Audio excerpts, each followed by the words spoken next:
जय श्री कृष्णा। राधे राधे। भक्त जैनों, जगन्नाथ भगवान साल में एक बार अपना ससुराल जाते हैं। उन्हें हाथी और घोड़ा खींच कर नहीं ले जाते हैं। उनकी सारे भक्त उन्हें खींच कर ससुराल तक पहुंचा देते हैं। ब्राह्मण देव कहते हैं कि जगन्नाथ भगवान साल में एक बार अपना ससुराल जाते हैं और उनकी रथ बहुत सुंदर सजावट होता है। उस रथ पर जगन्नाथ भगवान अपना भाई बालभद्रा और सुभद्रा को लेकर एक साथ वो ससुराल जाते हैं। बड़े धूमधाम के साथ फिर 7 दिन के बाद उसी सजावट रथ पर फिर से जगन्नाथ भगवान को सारे भक्त वहाँ से खींच कर ले आते हैं और उनकी घर तक पहुँचा देते हैं। यही ब्राह्मण देव कहते हैं। इस पूरा आषाढ़ मास में जगन्नाथ भगवान की कथा लोग सुनते हैं और विष्णु भगवान के, क्योंकि पूरा आषाढ़ मास तो विष्णु भगवान और जगन्नाथ भगवान का दिन होता है। उसलिए पूरा आषाढ़ माह में पूरा जगन्नाथ भगवान के कथा सुनते हैं। तो भक्त जनों कथा सुनते हैं जगन्नाथ भगवान और उनकी रघुदास जी की कटहल की कहानी। भगवान का भी चोरी का फल बहुत पसंद आता है और बहुत आनंद से वो खाते हैं। एक समय रघुदास नाम के भगवान रामचंद्र के एक महान भक्त थे। वो पुरी में जगन्नाथ मंदिर के सिंह द्वार के पास एक बड़ी छतरी के नीचे रहते थे। एक बार जब वो भगवान जगन्नाथ के दर्शन करने गए तो उन्होंने जगन्नाथ की वेदी पर राम, लक्ष्मण और सीता को देखा। उस दिन से उन्हें विश्वास हो गया कि भगवान जगन्नाथ भगवान रामचंद्र से विभिन्न नहीं है। एक बार रघु ने भगवान जगन्नाथ के लिए एक अच्छी माला तैयार की और पुजारी को भगवान को चढ़ाने के लिए वो दे दिया। लेकिन पुजारी इसे चढ़ाना नहीं चाहता था, क्योंकि रघु ने केले के पेड़ की छाल से बनी डोरी का इस्तेमाल किया था। उस समय जगन्नाथ के मंदिर में ऐसी चीजों का प्रयोग वर्जित था। रघु को बहुत दुख हुआ कि उनकी माला भगवान जगन्नाथ को नहीं चढ़ाई गई। वो बहुत उदास महसूस करते हुए मंदिर से बाहर चला गया। बाद में दिन में पुजारी शाम की आरती समाप्त कर रहा था। भगवान के शयन करने से पहले पुजारी उन्हें एक विशेष पोशाक पहनाते हैं, जिसे 12 श्रृंगार जैसा कहा जाता है। भगवान को श्रृंगारित करने के बाद पुजारी ने उनके शरीर को फूलों से सजाना शुरू कर दिया। लेकिन उसे आश्चर्य हुआ कि उसने जो कुछ भी किया भगवान के शरीर पर एक भी फूल नहीं बचा। भगवान किसी भी फूल को स्वीकार नहीं करेंगे। सभी पुजारी यह सोचकर बहुत चिंतित हो गए कि अवश्य ही उन्होंने कोई अपराध किया है। लेकिन यह क्या हो सकता था? उन सभी ने निर्णय लिया कि यह समझने की कोशिश करने के लिए कि उन्होंने क्या अपराध किया है, वो सभी मंदिरों में सोएंगे और तब तक उपवास करेंगे जब तक भगवान उनके सपनों में आकर उन्हें उनके अपराध के बारे में सूचित नहीं कर देते। निर्चित रूप से उसी रात भगवान जगन्नाथ मुख्य पुजारी के सपने में आए और उनसे कहा, मेरे भक्त रघुदास मेरे लिए एक फूल का माला लाया था। उन्होंने इसे बहुत प्यार से और भक्ति के साथ तैयारी किया था। आपने बाहरी विशेषता देखी, माला को उन्होंने मुझे देने से मना कर दिया। आप देख नहीं सकते कि उन्होंने कितनी अच्छी माला तैयार की है।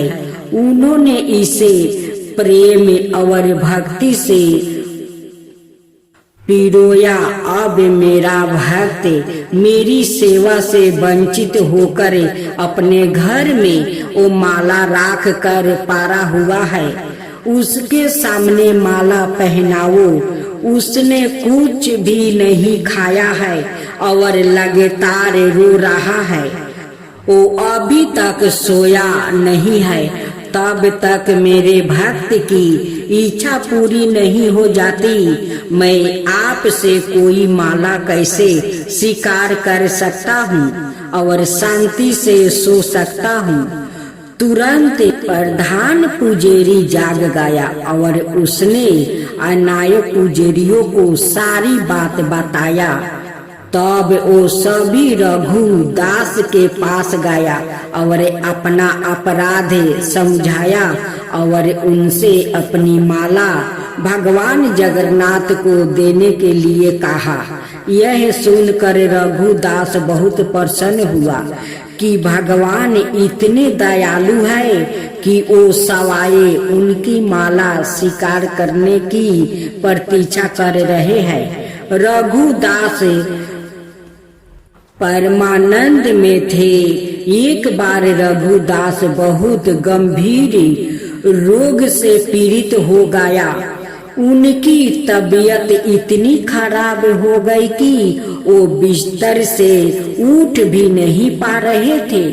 उन्हें अपने बिस्तर में ही मल त्याग करना पड़ा।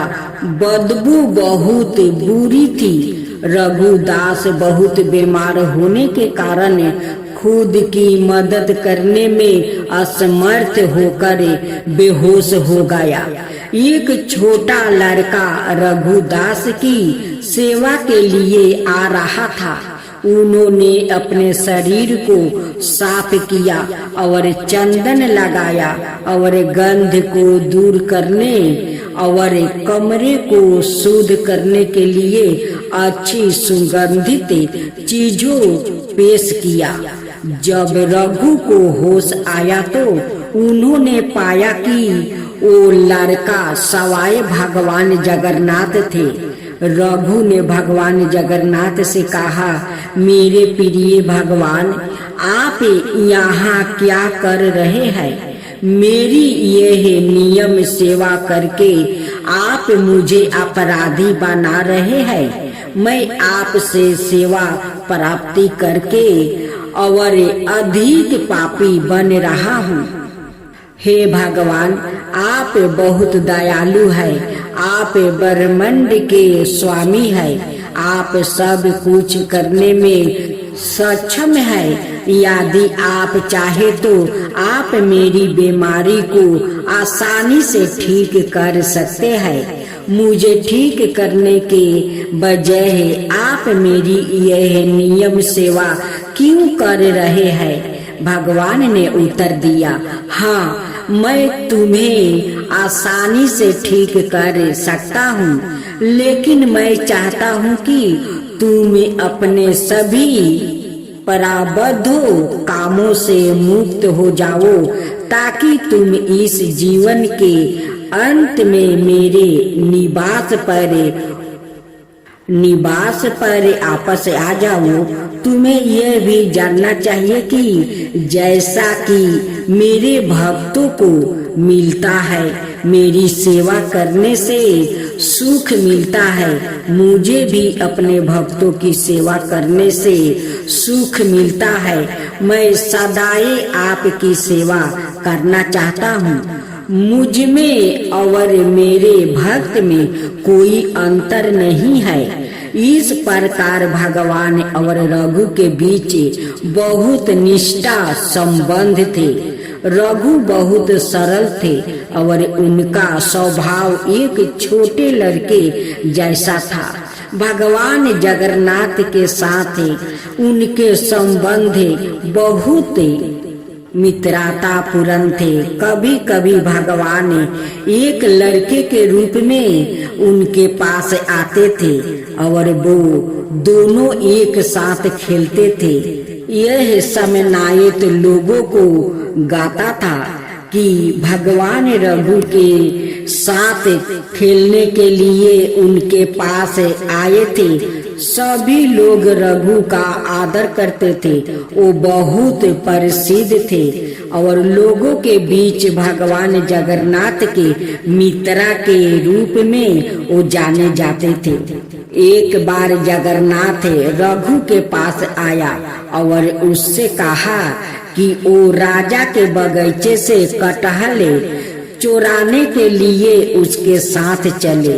रघु ने कहा, तुम कटहल क्यों चुराना चाहते हो?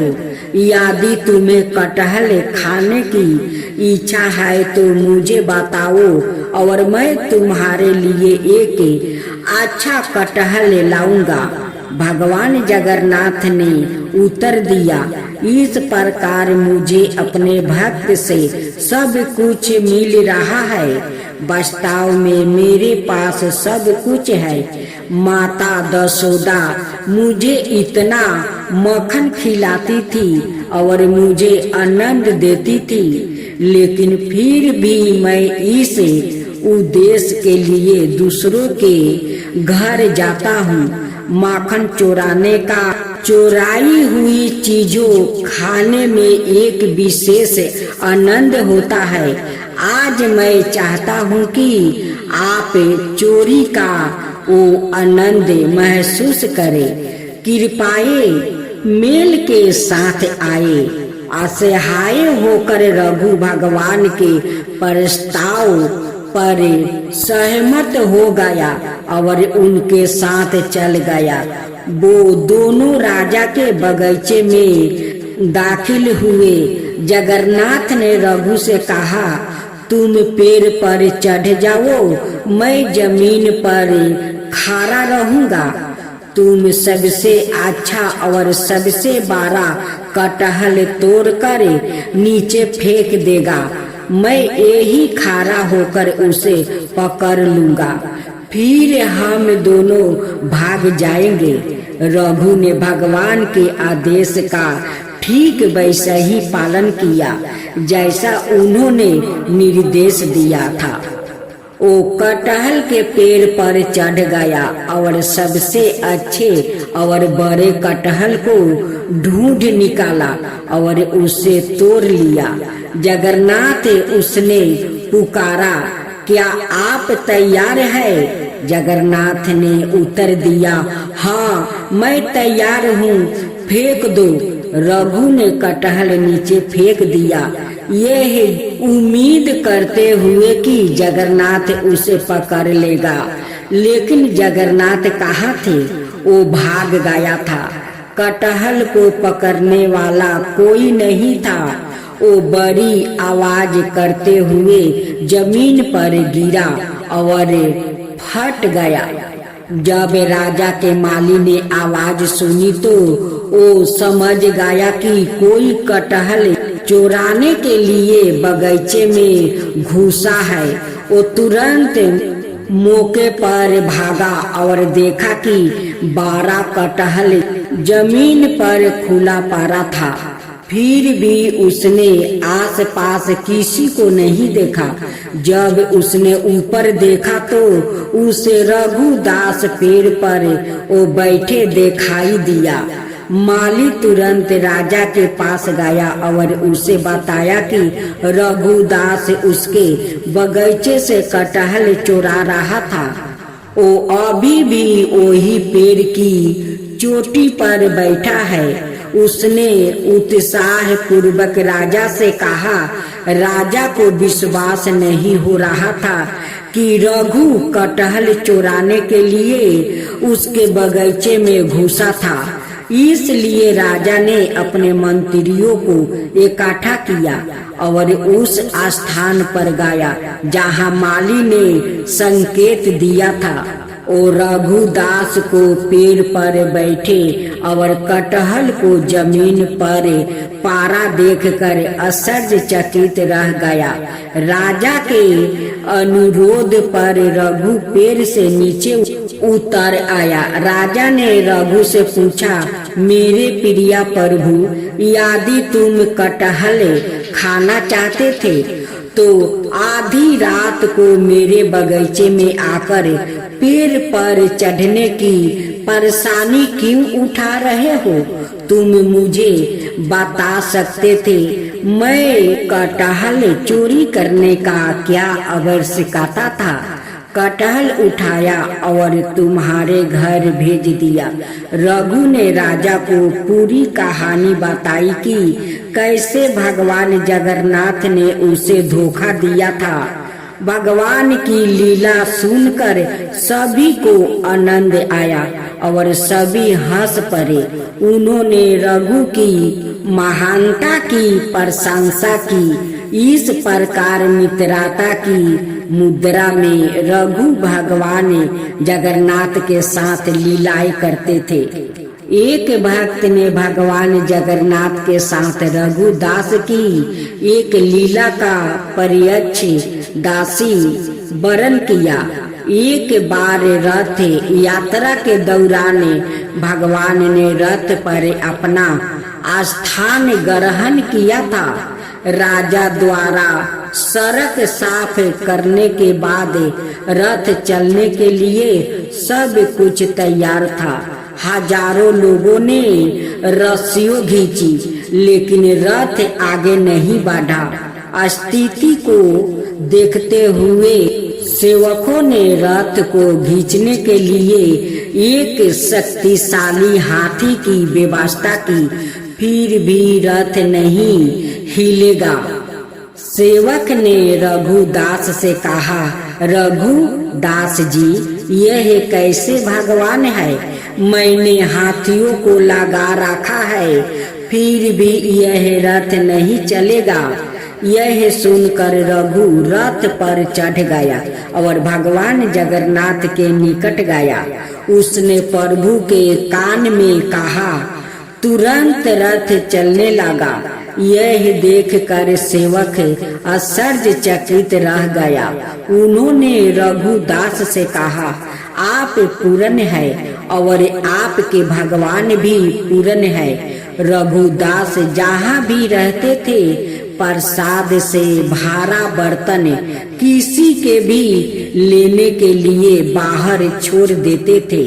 वो उसी बर्तन से प्रसाद लेता था जिसे पशु पंछी लेते थे।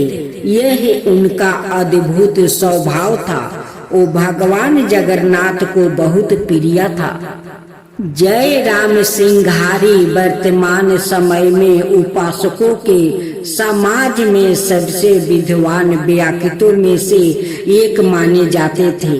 उनके पास कोई शैक्षणिक डिग्री या डिप्लोमा नहीं था, लेकिन उन्हें भारत के प्राचीन महाकाव्य का गहन ज्ञान था। भारत के विभिन्न हिस्सों से आने वाले कई लोग उन्हें अपने आध्यात्मिक मार्गदर्शन के रूप में मानते थे।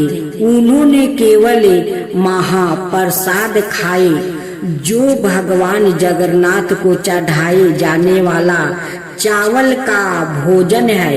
एक दिन किसी कारणवश उसके बेटे उस मंदिर से नहीं लाया। हालांकि उसने पूरे दिन कुछ भी नहीं खाया था, फिर भी उसने कभी अपनी भूख प्रकट नहीं किया। केवल उसकी पत्नी को पता था। जब वो उदास लग रही थी सिंघारी ने उसे सांत्वना दी। ओ देगा, ओ भेजेगा, लेकिन आधी रात को कौन देगा। सब सो गया। उसकी पत्नी भी कुछ देर बाद दरवाजे पर हल्की सी दस्तक हुई। दरवाजा खोलने पर बूढ़े व्याकुत को एक केले का पाता मिला जिसमें 7 प्रकार के मंदिर के केक थे। कोई नहीं था।